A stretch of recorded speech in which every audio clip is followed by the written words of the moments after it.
혜미 오래간만이다.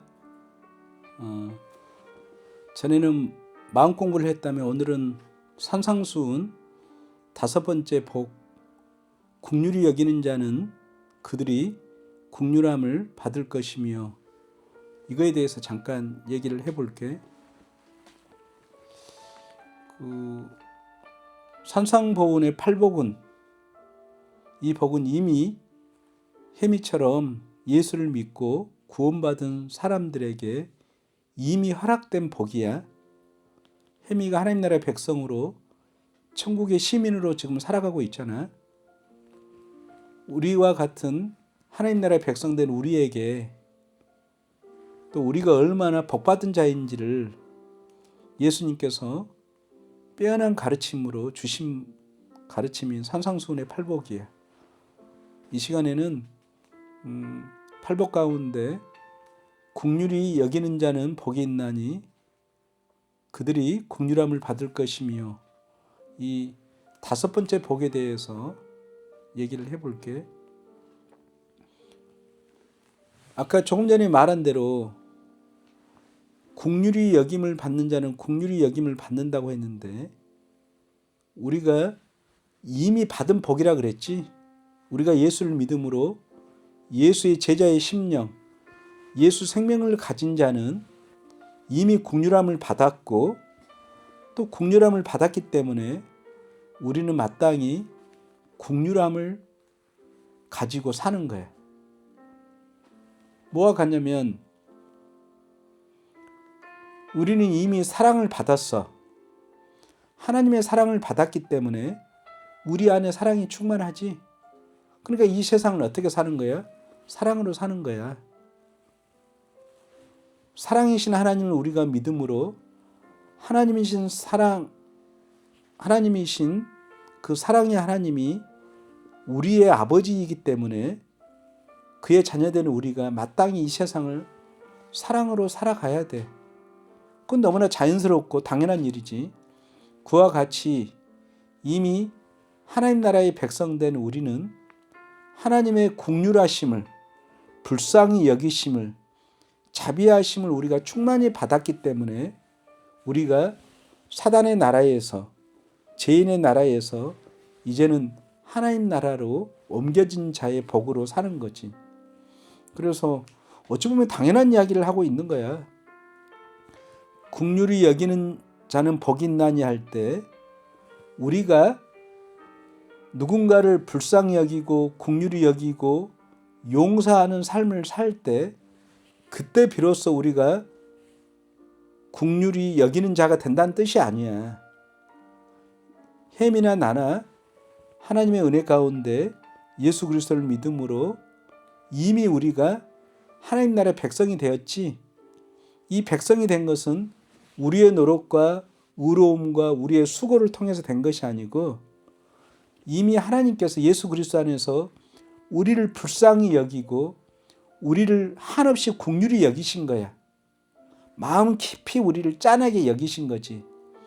그 하나님께서 혜미와 나를 국률이 여기시고 우리가 사랑이 많은 자, 곧 국률을 넉넉히 받은 자, 충만히 받은 자가 된 거야.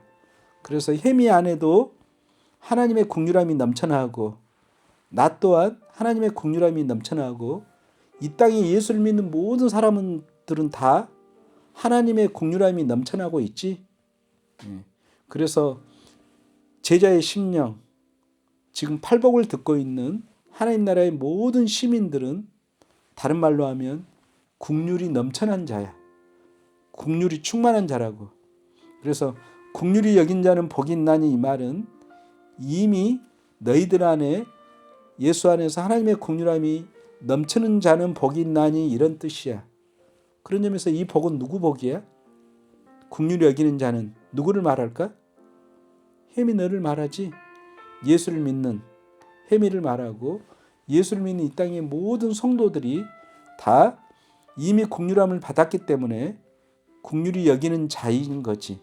이건 당연한 거야. 근데 우리는 이 복을 거꾸로 생각해서 율법적으로 이해하는 경향이 있다고. 이 땅에 우리가 성도로 살면서 누군가를 긍휼히 여겨야 된다. 그럴 때 비로소 우리가 긍휼히 여기는 자가 되는 것처럼 생각한다고. 그것은 아니라고. 우리가 누군가를 불쌍히 여기고 누군가를 짠하게 여길 때, 그때 우리가 비로소 긍휼히 용서하고 짠하게 여기는, 긍휼히 여기는 자가 되는 것이 아니고, 이미 우리는 새 생명으로 예수를 믿음으로 긍휼히 여기는 자가 되었어. 그래서 혜미가 누군가를 용서하기 이전에, 누구를 긍휼히 여기기 이전에 혜미는 이미 예수 안에서 긍휼한 자가 되었고 용서하는 자가 되었고 하나님의 사랑이 넘치는 자가 됐다고. 그래서 혜미가 하는 모든 행동들은 뭐가 되겠어? 그러면 우리를 긍휼히 여겼고 우리를 긍휼으로 초대하신 그 심령에 따라서 세상의 모든 사람을 바라볼 때, 특별히 죄 못된 교회의 형제자매들을 바라볼 때 긍휼한 눈을 가지고 살 수밖에 없지. 이것이 긍휼이 가진 자의 복이야. 그런 점에서 긍휼히 여기는 자라는 말은 이미 우리가 긍휼하고 있음을 아는 거지.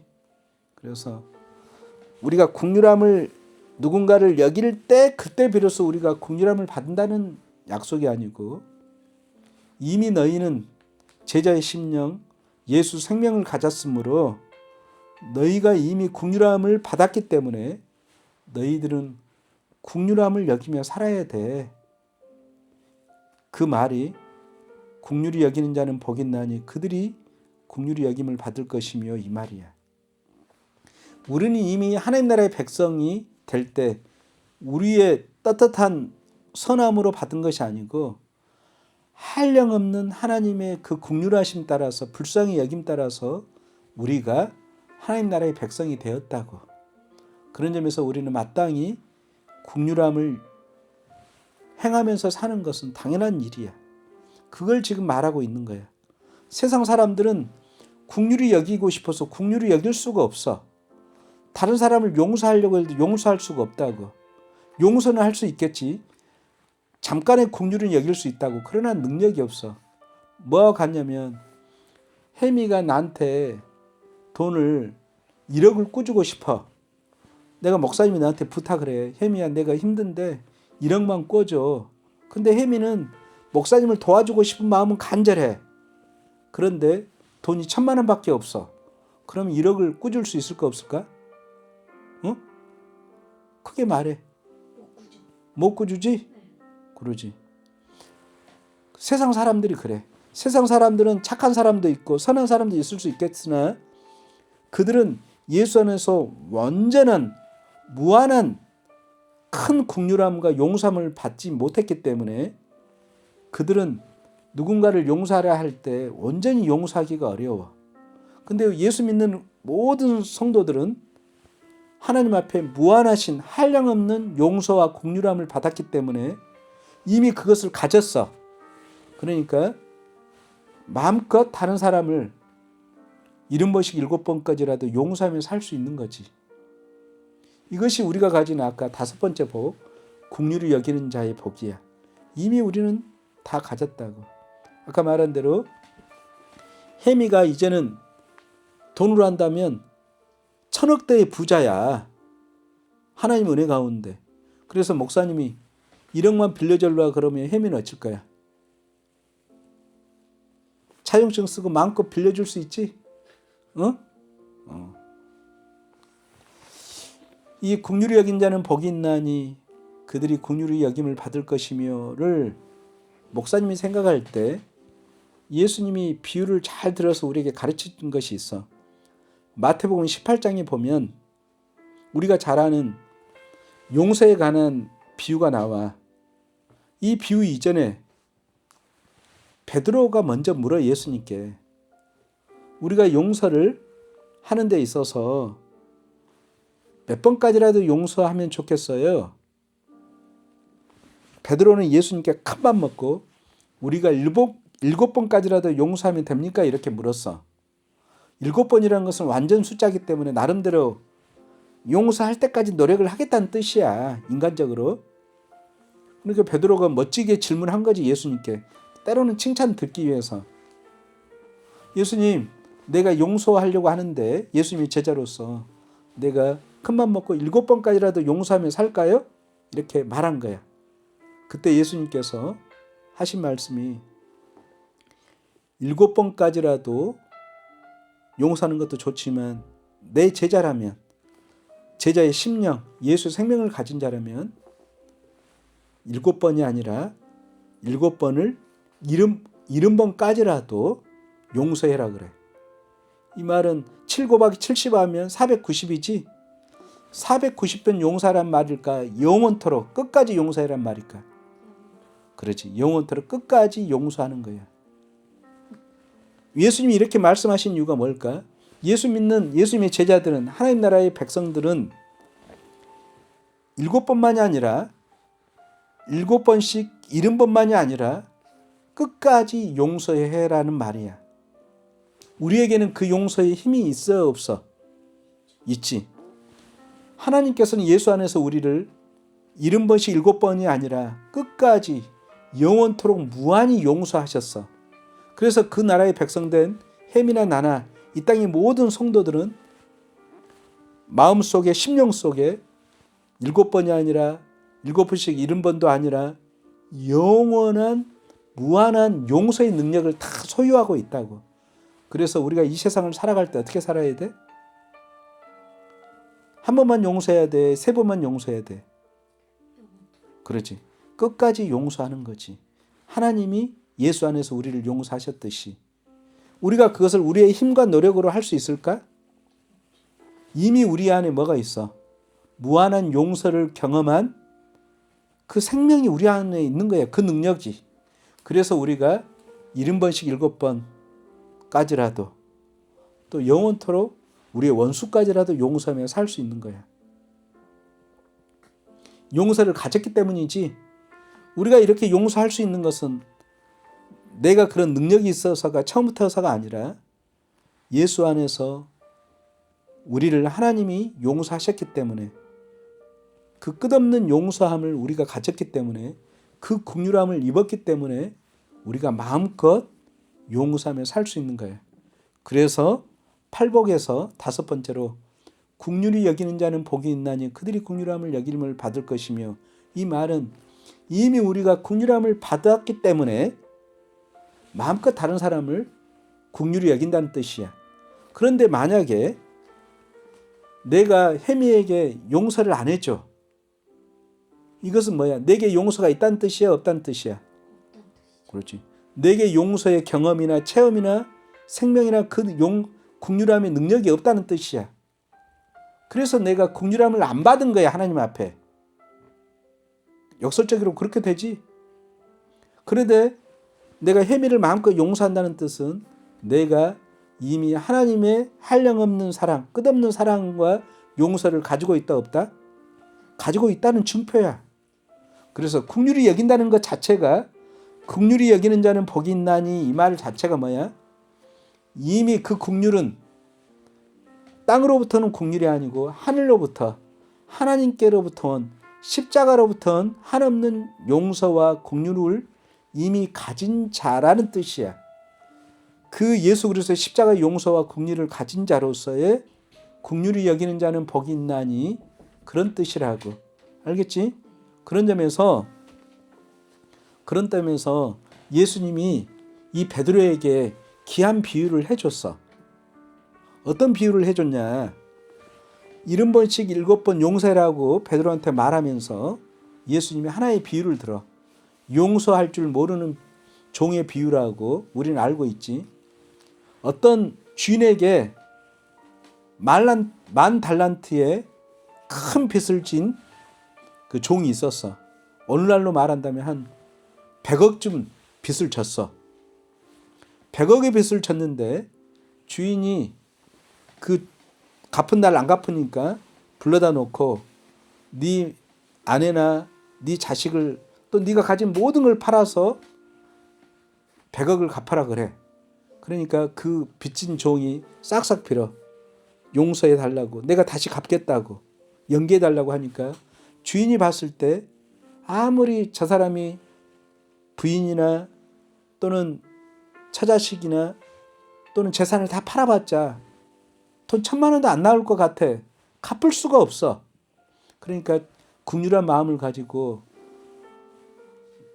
10,000달란트 빚진, 그러니까 100억 정도 아니면 1,000억 정도 되는 돈을 할 수 있겠지. 도저히 그 사람이 갚을 수 없는 그 돈을 용서해줘. 탕감을 해줘. 긍휼함을 베푸는 거지. 그래, 너가 내를 아무리 봐도 너는 나한테 갚을 능력이 안 돼. 평생을 갚아도 못 갚을 것 같아. 네 모든 것을 다 팔아도 안 될 것 같아. 그래, 내가 너를 마음껏 탕감해 줄게. 깊은 긍휼함으로 용서를 해줬어. 다 탕감을 해줬어. 그러니까 이 종이 너무 기쁜 거야. 너무 기뻐가지고 돌아가다가 자기한테 100데나리온, 그러니까 오늘날로 하면 한 200만 원? 많아봤자 1,000만 원이나 하셔서 해보자. 1,000만 원 빚진 자를 만난 거야. 그럼 너는 어떻게 할래? 네가 1,000억을 빚을 탕감받았어. 근데 너한테 1,000만 원 빚진 사람을 만났어. 그럼 어쩔래? 상식적인 사람이라면. 용서해 줄래 안 해줄래? 탕감해 줄래 안 해줄래? 탕감해 주겠지 당연히. 네가 1,000억을 탕감받았어. 근데 네한테 200만 원 또는 1,000만 원 빚진 사람을 만나. 그러면 너는 그 은혜 받은 자로서, 긍휼을 입은 자로서, 탕감받은 자로서 어떻게 해줄 거야? 당연히 해줘야 되겠지. 만약에 네가 용서를 안 해준다면, 아니 탕감을 안 해준다면 네가 탕감의 기쁨을 모르는 자지. 근데 이 어리석은 종은, 이 욕심 많은 종은 1,000억의 탕감을 받아놓고 10,000달란트의 어마어마한 빚을 탕감 받아놓고 자기한테 조금 빚진 사람을 만나니까 자기 빚 안 갚는다고 감옥에 쳐넣어버린 거야. 그러니까 동료들이 그 사람, 친구들이 그 사람을 봤을 때 너무 나쁜 사람인 거야. 그래서 주인한테 일러. 저 사람이 주인한테는 엄청난 것을 용서받아 놓고 탕감받아 놓고 자기한테 조금 빚진 사람한테 감옥까지 넌 정말 양심 없는 사람이라고 이르니까 주인이 화가 나가지고 다시 그 종을 부르는 거야.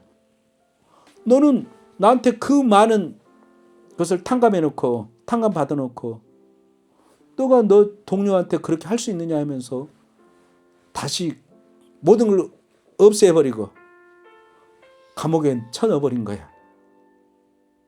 그래서 예수님께서 마태복음 18장에 그 비유에 핵심적으로 마무리하면서 하신 말씀이 33절의 말씀이야. 내가 한번 읽어줄게. 그 탕감 받아놓고 그 10,000달란트를 탕감 받아놓고 100데나리온을 용서하지 않는 그 사악한 종한테 하신 말씀이야. 내가 너를 불쌍히 여김과 같이 너도 네 동료를 불쌍히 여김이 마땅하지 아니하냐 하고. 알겠어? 내가 너를 불쌍히 여김과 같이 너도 내 동료를 불쌍히 여김이 마땅하지 아니하냐 했는데 그 사악한 종은 탕감해서 안 했어. 불쌍히 여기지 않았지. 그러니까 자기는 불쌍히 받았지만 불쌍히 여기지 않았으니까 자기 실상은 긍휼한 마음과 불쌍히 여긴 마음을 온전히 받을지를 못한 사람이야. 그러니까 결국 주인이 너는 불쌍히 여김을 받지 않았으니까 네가 다시 책임자라고 감옥에 넣은 거야. 오늘 이것이 바로 팔복의 5번째 복, 긍휼히 여기는 자는 복이 있나니 그들이 긍휼히 여김을 받을 것이라는 복이야.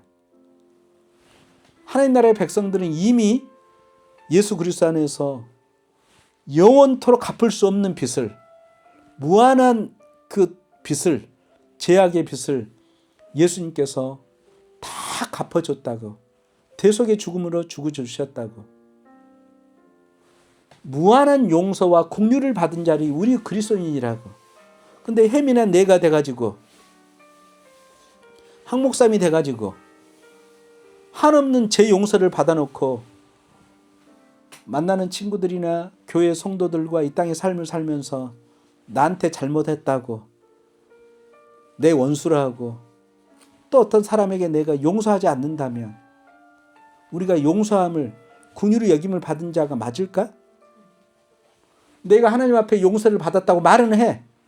그런데 내가 다른 사람을 용서하지 않아. 또 그리스도인 돼가지고 긍휼히 여기지 않고 불쌍히 여기지 않아.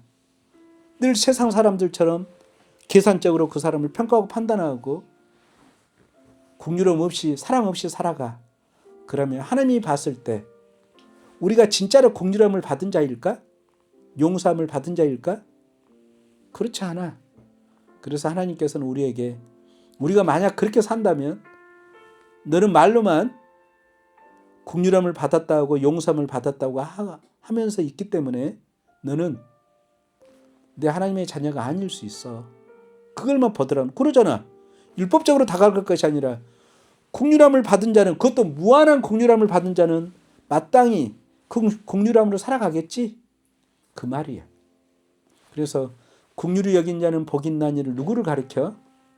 예수 믿는 우리 모두 하나님 나라의 백성된 우리 모두가 한량없는 무한한 긍휼함과 용서함을 받은 자임을 기억해라 이 말이야. 그러면 마땅히 우리 안에 사랑이 넘치게 되겠지. 긍휼함이. 그래서 만나는 모든 사람들에게 어떻게 살아가? 긍휼히 여기는 그 마음으로 살아가지. 그것이 바로 팔복의 복이야.